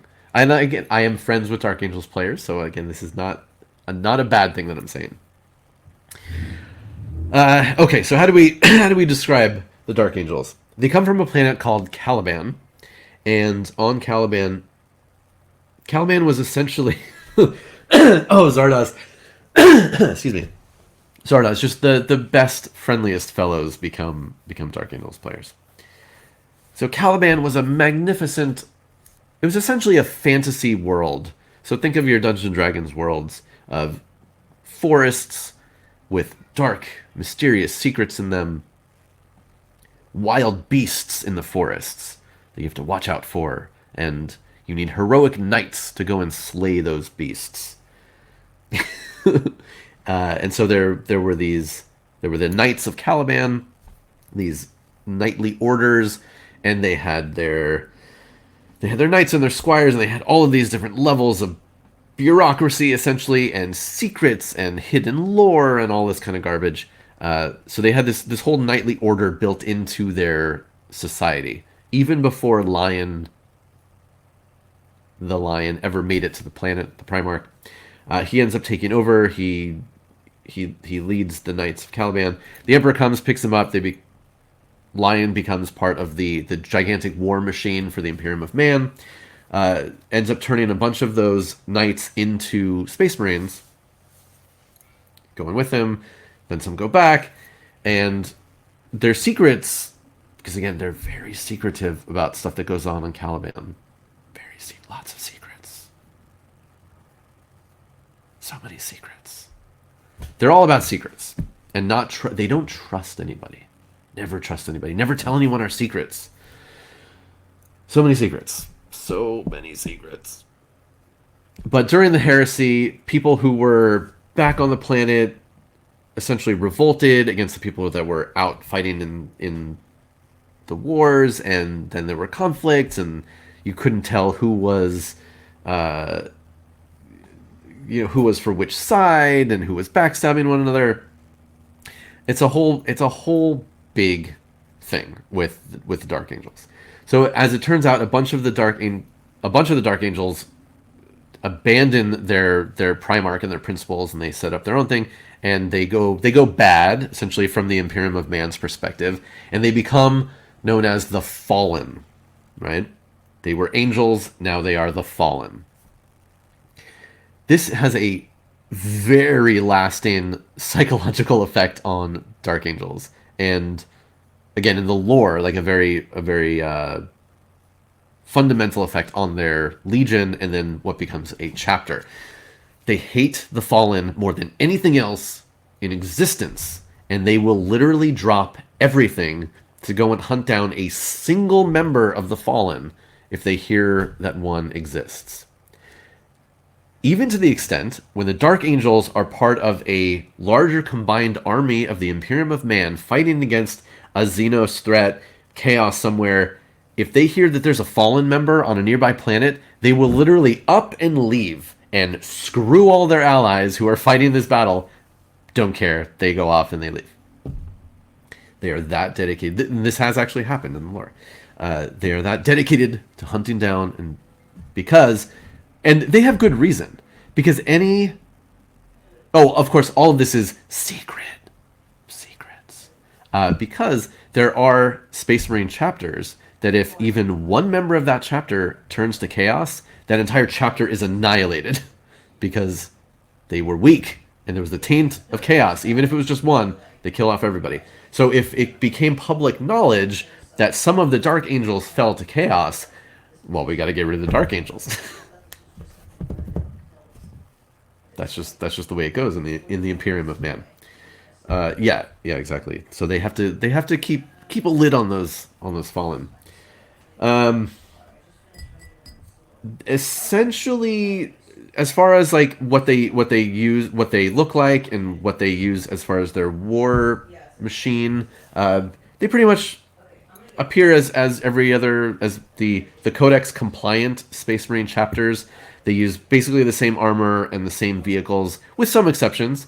They like to use a lot of Terminators. They like to use a lot of bikes in specific formations of their armies. They come from an old tradition that has wings of their armies. So there's a Raven Wing, there's the Death Wing, and those different sections of their army will focus on bikes or Terminators or, certain things like that. So you'll see some Dark Angels with like wings on their helmets and wings on their bikes, stuff like that. They've got a couple of vehicles that are specific to them, but, for the most part, their stuff looks like other Space Marine things. There's an artist who works with, how do I get to this? Oh, I'm going to have to kill this. Remove. There's an artist who works with Games Workshop who made just the goddamn best comic strip about the Dark Angels. Let me bring this up. Fallen. Allow. Oh, so good. So the guy says, "Whoa!" He trips. "Brother, I have fallen. Might you assist me up?" And then you just see the other Dark Angel lifting up his plasma pistol. Get it? He's fallen. That's actually one of the best wholly in-universe Warhammer jokes I think I've ever seen. It's great. And this artist is super great. He's done 1 million Warhammer comic strips. It's good stuff.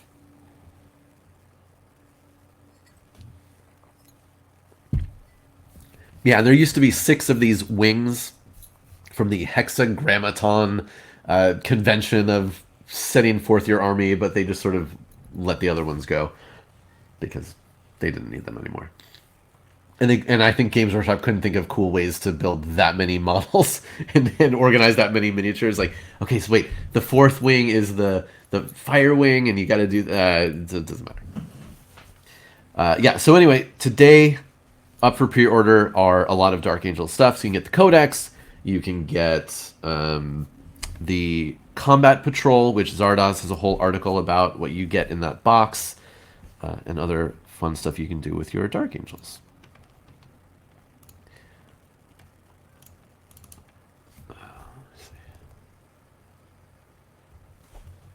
Yeah, there is a third wing that is in the Horus Heresy, the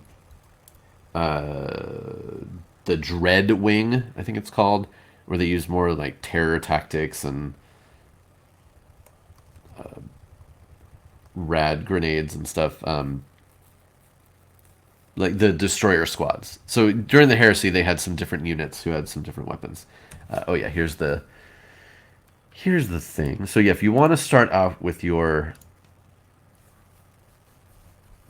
Dark Angels, you can buy this set. There's good and there's bad about this, but again, Zardoz already did a whole article on this, so I don't need to go into it. They not only do they have their secrets and their fallen, but there's some little creatures that sometimes show up with the Dark Angels. Let me find one of those, because those are super neat, interesting to talk about. Looking through, actually, I think I can share. Well, let me see if I can share this. Yeah, these Watchers in the Dark. They come from Caliban, and nobody knows what they are. And if the Dark Angels actually do, they're not telling. Oh, there we go. So it's this little itty bitty guy here, and he's in just a robe. He's tiny compared to the Space Marine, smaller than a human. And there's what looks like a little Space Marine foot coming out, but whatever. And they help out. They're like, here's your helmet, sir, or they'll hold a weapon or something. And I mean, they could be squats. There's some sort of thing that lives on Caliban. As the Heresy has progressed in the novels, we've learned more and more about Caliban, and they've added a lot of weird, goofy shit to it, to be honest. There's like this dragon entity that lives in the middle of Caliban, but it's metaphysical, but it can also communicate with their librarians. Yeah, Caliban is wild. Well, Caliban was wild, we should say. They're squads. Are these creatures something to do with chaos? Maybe. Are they some sort of alien? Maybe. They help out certain aspects of the Dark Angels. They hang out. Yeah, bad things happen to Caliban. Lionel Johnson, the Primarch, is not dead. Secrets. He's actually still alive. He could come back into 40k at any point, in theory. But again, there are lots of Primarchs that you can say that about. But he's somewhere. Although now there are secrets upon secrets and rumors upon rumors that maybe it's not actually the Lion who's lying there waiting. Yeah, it's a lot. There's a lot of lore and a lot of silly stuff with the Dark Angels. Ooh, also, so one of the important things that you have to remember when we talk about Space Marine chapters, so the Heresy happened, right? And half of the legions went bad, again, from the perspective of the Imperium of Man. So half of the legions went bad, did a whole bunch of bad stuff, almost conquered the galaxy in simple terms. So afterwards, Guilliman, the Primarch of the Ultramarines, and basically the guy in charge, said, okay, whoa. clearly one of the things we need to do is we need to reorganize the Space Marines. They're too powerful. As they exist in these organizations, in legions, they have too many troops. They're such large war machines that look what they did. Half of them almost took over and destroyed everything. So we have to reorganize legions into chapters. And chapters can only have so many people in it, and then they have to split off and have successor chapters and blah, blah, blah, blah, blah, blah, blah, blah, blah. So all of that is part of the Codex. The Codex Astartes that we talk about, and we joke about Ultramarines and if something is, it's Codex approved or not.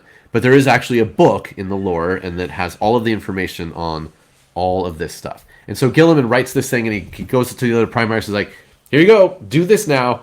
And everyone is like, what? And some of them were like, okay. Some of them said, like, flat out, no, we're never doing that. Dorn at first said no, but then was like, all right, I guess. One of the ways in which the Dark Angels are super non-Codex compliant is that a chapter and its successor chapters are supposed to be separate, distinct, have their own power structures, and not be in control of one another.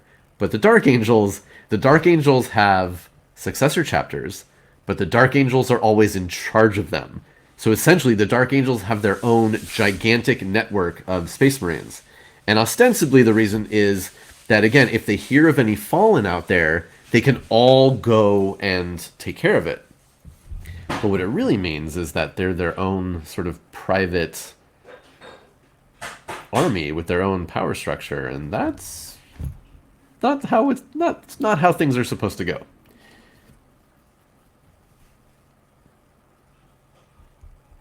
Yeah, Dorn and Vulcan, they were both like, but then they came around. So most of the chapters are Codex compliant. Even the ones that are not, there's a lot of, obviously, that they do take from it. So yeah, the Space Wolves are notably very much not Codex compliant. They've got their own names for everything. They've got wolves running everywhere. They do their own stuff. Yeah. But yeah, Dark Angels, they're they're interesting. They have some really good rules right now, so we'll see how long that lasts, how powerful they get. Let's look at some other Dark Angels things. They have some cool characters. So yeah, that's Azrael, the Supreme Grand Master. Very old model.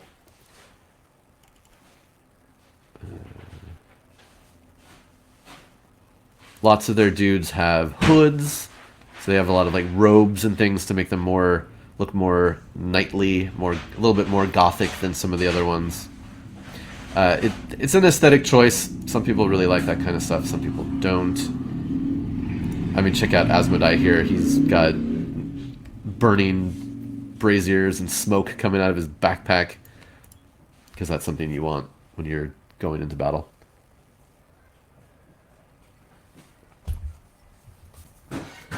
Eridan's, thankfully, nothing is really pointed, and it's also, and this is nitpicky, but their robes are not, even on the regular dude, the robes aren't white. They're distinctly off-white. So, yeah. I was talking about how the Dark Angels do have some of their own specific war gear. So they've got this flying thing called a Dark Talon. There are different ways. There's another version, and again, it kind of has like a church on the back of it, which is kind of cool. In most editions that I am aware of in the game, these have been garbage. I don't think I've ever seen one of these actually played in real life. It's not the worst looking Imperium of Man vehicle. And then they also do have their own version of the Land Speeder that, again, has like a whole church on the back of it. But as with everything, your opinion will vary on what you think of the aesthetics of these models are, and then how they play on the tabletop. The garbage trend continues. Yeah, I don't know. Games Workshop doesn't really seem to be pushing these models very hard and making them really good in battle. Lots of dudes with swords. Where is...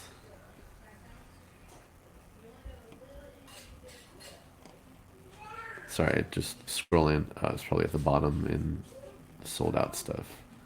Do, do, do, do, do, do, do.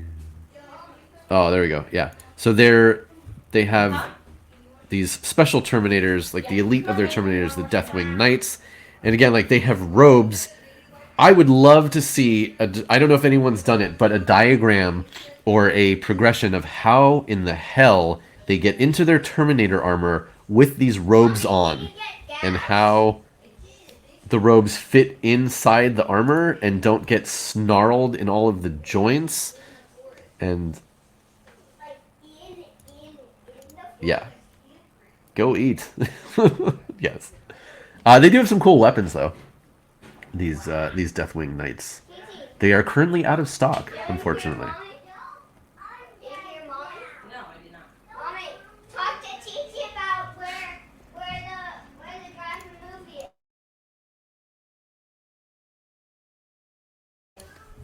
Okay. They have squires who put on the robes. Yeah, but how do they get... I mean, I guess they must put on the robes and then put on the armor pieces just one piece at a time. And I don't know. Yeah, it's definitely magic how you would get dressed in something like this. And then... Oh, why did it bounce back up to the top? Sorry for this. Sorry for this scrolling. I'm sure it looks awful. Where is...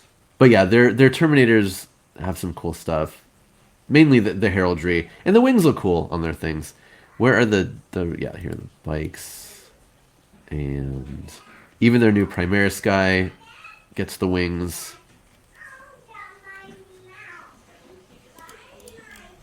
Okay, one more. There we go. Alright. So yeah, the company master here, so the wings on the... He's got wings on his helmet that are huge. He's even got wings hanging off of his sword. How cool is that, right?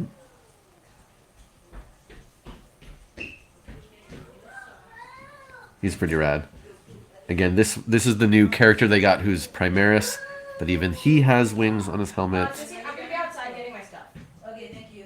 That's a pretty cool model. I like that. He's got a little wing, a little feather rather, hanging off of his... What, I said wings before? Yeah, feathers and wings.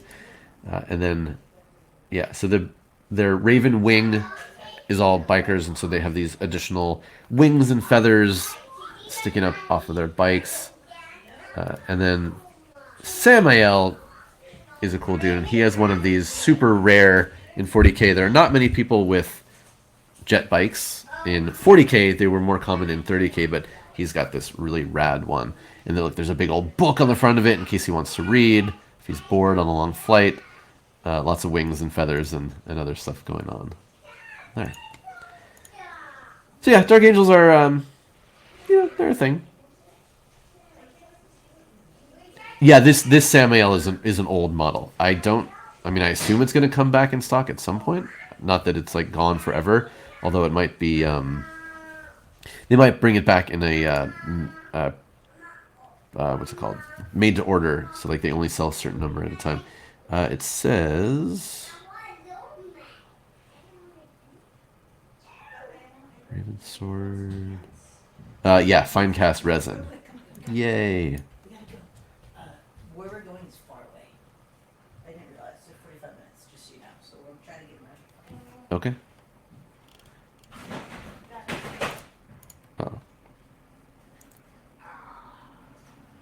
Yeah, and again, the lore and the models they're separate and distinct. If you like one but not the other, that's fine.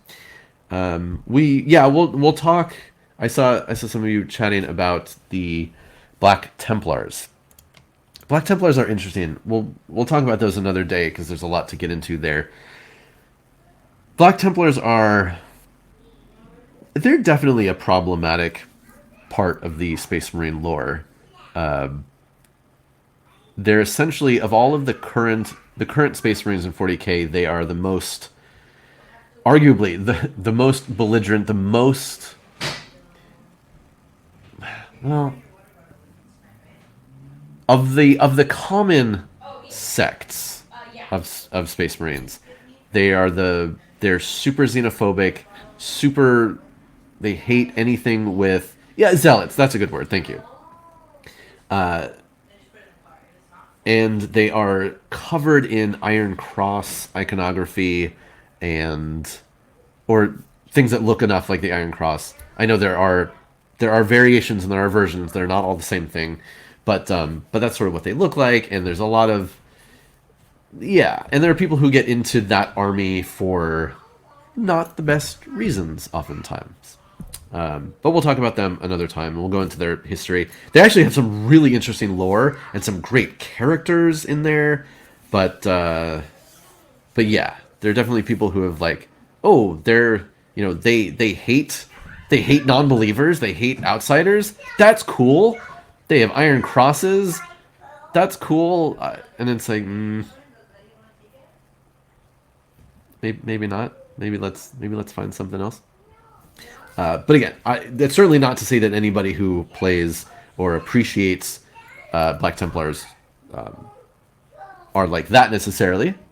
We have friends. I have several friends actually who play Black Templars, but and they have some really interesting characters currently in their army and in the lore and the history of the Black Templars.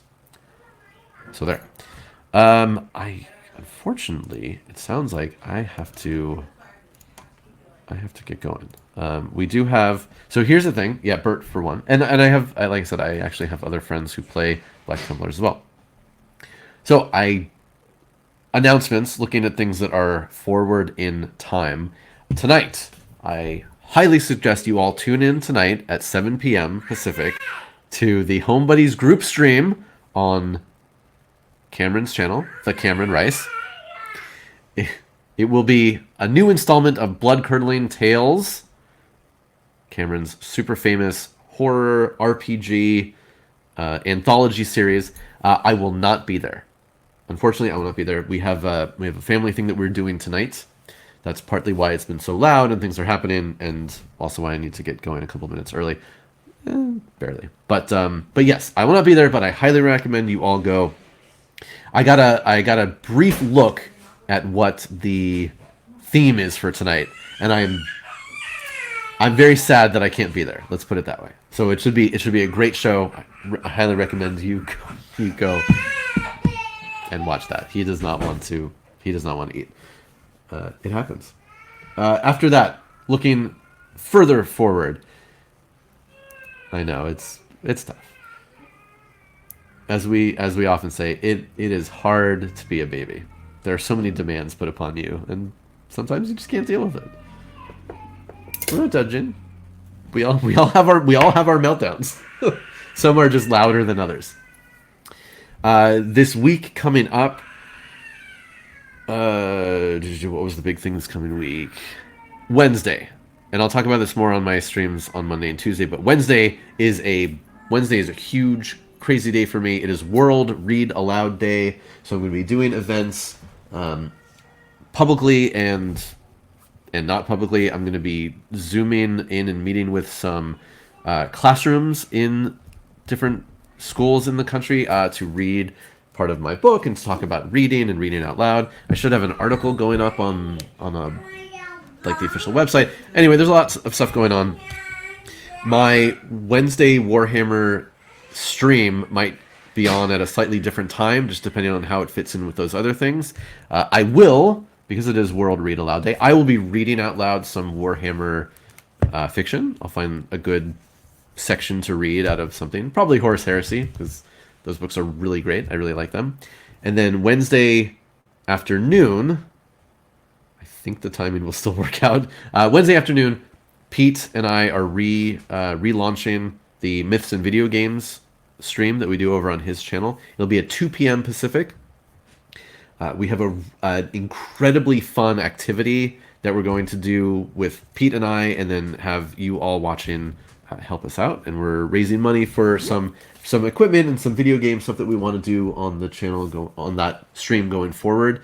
We're gonna have special guests. Like it's gonna be a whole big.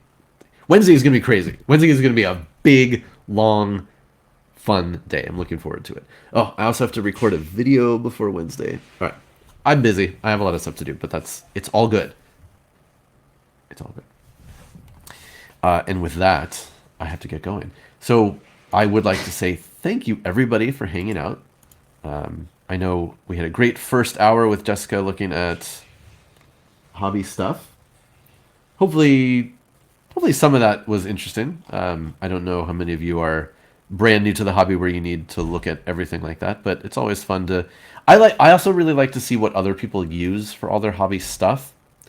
There's so many different things out there, different tools, different companies that make all this stuff. Again, different paints that you can get from all around the world nowadays.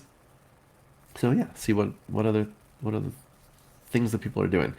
Let's raid. What else is on right now? Let's raid Darrow. We haven't gone to his channel in a while. Ooh, he's testing something. Could be interesting. Yeah, but again, thanks everybody for hanging out. Have a good rest of your Saturday. Watch Blood Curdling tonight, and hopefully I'll see all of you on Monday, when we'll be reading more Russian fairy tales. We took a break to talk about Troy, had to do it, but we're getting back into the fairy tales on Monday, which should be rad. What is... He changes his name so often. What is his current name?